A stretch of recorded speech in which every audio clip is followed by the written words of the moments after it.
10월 13일 월요일 아침 우리가 오늘 함께 나눌 말씀은 역대하 24장 17절에서 27절까지의 말씀입니다.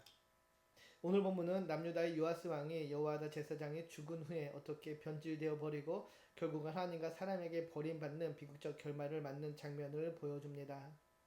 사람을 따르는 신앙의 한계에 대해서 먼저 보여주고 있는데요. 우리가 알고 있듯이 요아스의 생애는 크게 두 부분으로 나뉠 수 있습니다. 제사장 여호야다가 살아있을 때와 죽은 후로 구분되어지는데요. 어린 시절 그는 성전에서 여호야다의 손에 의해 보받고 왕위에 오르게 됩니다.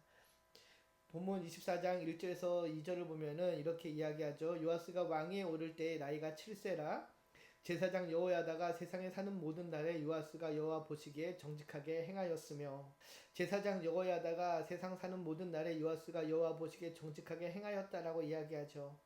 어린 시절부터 성전에서 자라며 제사장 여호야다의 지도를 받았던 요아스는 여호야다가 살아있는 동안에는 개혁의 주인공으로 성전을 수리하며 하나님을 섬기던 믿음의 왕이었습니다. 그런데 여호야다가 죽자 요아스의 신앙은 무너지게 되지요. 사람을 의지한 신앙의 허상을 보여주고 있는데요. 오늘 본문 17절을 보면 다음과 같이 이야기합니다. 여호야다가 죽은 후에 유다 방백들이 와서 왕에게 전함해 왕이 그들의 말을 듣고 그의 조상들이 하나님 여호와의 전을 버리고 아사라 목상과 우상을 섬겼으므로 그 죄로 말미암아 진노가 유다와 예루살렘에 임하니라. 여호야다가 나이가 들어 세상을 떠나자 요아스는 지도력을 상실하게 됩니다. 개혁 정책에 불만을 품은 유다 반백들이 찾아와 이방신 섬기기를 강요하고 요아스는 결국 공을 들여 수리했던 하나님의 성전을 버리고 아사라의 목상과 우상을 섬기게 됩니다. 18절을 보면은 이렇게 이야기하죠. 하나님 여호와의 전을 버리고 그가 여호와 하나님의 전을 버렸다라고 이야기합니다. 여기서 버리고라 번역된 히브리어는 떠나다, 내버려두다, 포기하다라는 뜻을 갖고 있는데요. 요아스는 단순히 하나님을 잊은 것이 아니라 의도적으로 하나님을 떠난 것입니다. 그는 여호와의 전을 버리고 곧바로 아세라와 우상을 섬기게 되지요. 그의 신앙이 하루아침에 무너지게 되는 모습을 보게 됩니다. 여호야다라는 제어판이 사라지자 그의 안에 누르고 감추었던 욕망이 분출된 것인데요. 왕이 타락을 하자 그 모습이 급속도로 남유다와 예루살렘으로 번져나가게 됩니다. 우리는 종종 이렇게 말합니다. 나는 하나님을 떠나지 않았어. 나는 하나님을 버리지 않았다라고 이야기하죠. 그러나 우리의 삶에서 하나님을 우선순위에 밀어낸 순간 이미 우리는 하나님을 떠난 것입니다. 믿음의 공백은 절대 비어있지 않습니다. 하나님을 버린 자리는 반드시 다른 무언가로 채워지게 될 뿐입니다.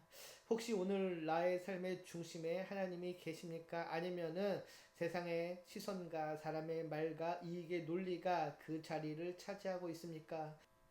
혹시 세상의 시선으로 인해 하나님을 밀어내고 있지 않는지 돌아보는 이 아침 되기를 축복합니다. 그리고 이어지는 본문을 보면 다음과 같이 이야기하죠. 그러나 여호와께서 그들에게 선지자를 보내사 다시 여호와께로 돌아오게 하려 하심에 선지자들이 그들에게 경고하였으나 듣지 아니하니라. 하나님은 요아스를 곧바로 심판하지 않으십니다. 19절을 보면은 선지자들을 그들에게 보내어 경고하였다라고 이야기하죠. 하나님은 심판 전에 언제나 경고하십니다. 이것이 하나님의 사랑입니다.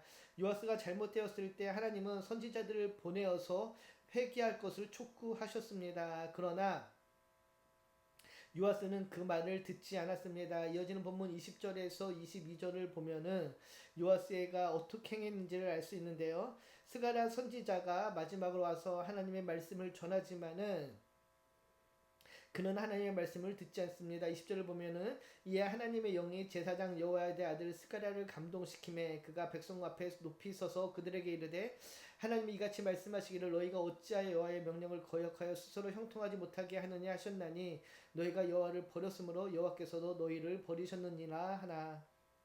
스가랴는 하나님의 영에 감동되어서 백성 앞에 외치게 됩니다. 히브리어 원문으로 하나님의 영에 감동되었다는 것을 직역을 하면은 하나님의 영의 옷을 입었다라고 번역할 수 있는데요. 스가랴는 자신의 감정이 아니라 하나님의 영에 덧입혀진 자로서 하나님의 말씀을 대언하고 있습니다. 그런데 요아스는 그 말씀을 듣지 않았습니다. 오히려 성전들에서 그를 돌로 쳐 죽이게 되는 만행을 저지르게 됩니다. 스가랴가 누구인가요? 오늘 우리가 말씀을 함께 보진 않았지만은 자신을 어릴 때 키워준 여호야다 즉 구모부의 아들 사촌이었습니다. 그는 사촌을 더욱이 은혜 베푼 자의 아들을 죽인 것입니다. 은혜를 원수로 갚은 것인데요. 하나님의 경고는 언제나 은혜의 마지막 초대입니다. 그 초대를 거절하는 순간 심판이 다가옵니다. 요아스는 하나님의 사랑을 거절하였고 이제 그에게 임하는 것은 하나님의 진노의 심판일 뿐입니다. 하나님을 버린 결과 23절을 보면은 이렇게 이야기하죠. 1주년 말에 아람 군대가 요아스를 치려고 올라와서 유다와 예루살렘에 이르러 백성 중에서 모든 방백들을 다 죽이고 노력한 물건을 다메섹 왕에게로 보내니라. 하나님은 스가랴를 죽이는 악한 짓을 저지른 요아스를 징벌하십니다. 1년이란 시간이 흐른 뒤에 아람 군대가 쳐들어와서 모든 방백들을 죽이고 물건을 노력하며 다메섹 왕에게 바치게 되는데요. 아람의 군대의 수는 적었지만은 유다가 겪은 피해는 매우 컸습니다. 24절에 넘기시대로 번역된 나탄 베아드는 직역하면 손에 넘겨주다란 뜻입니다. 즉 아람 군대가 강해서가 아니라 하나님이 요아스를 넘기신 결과라는 것이죠. 하나님이 떠나신 그 순간 요아스는 보호를 잃어버리게 된 것입니다. 하나님을 버린 왕과 백성들의 참담한 결과를 할 수 있습니다. 그리고 전쟁에서 요아스는 큰 부상을 입고 침상에 눕게 되는데요. 그러나 결국 반역을 일으킨 자들에게 그 침상에서 처참한 죽임을 당하게 됩니다. 자업자득이죠. 하나님을 버린 결과 사람에게도 버림받는 비참한 말로를 맞이하게 된 것입니다. 우리가 분명히 기억할 것은 신앙은 시작보다 끝이 더 중요하다는 것입니다. 시작은 누구나 할 수 있습니다. 그러나 끝까지 믿음을 지키는 것은 어렵습니다. 요아스는 경건하게 시작했지만은 불신앙으로 마감하게 됩니다. 오늘 본문 우리에게 세 가지를 교훈합니다. 사람을 바라보는 믿음은 언젠가 무너지게 된다는 것이죠. 여호와다가 함께 할 때 요아스는 경건했지만 그러나 여호와다가 죽자 요아스도 사라졌습니다. 그러나 여호와다가 죽자 요아스의 신앙도 죽게 됩니다.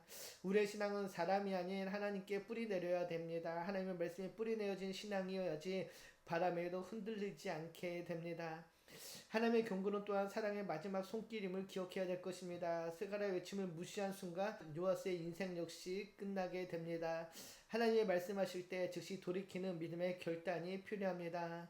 그리고 끝까지 충성하는 믿음이 복된 길임을 기억하시고 오늘도 우리에게 주신 믿음의 길을 묵묵히 또 굳건히 걸어가는 이 아침 되기를 주님의 이름으로 축복합니다. 오늘 말씀을 보며 세 가지를 함께 생각해 봅시다. 나는 지금 누구의 신앙에 기대어 서 있는지요.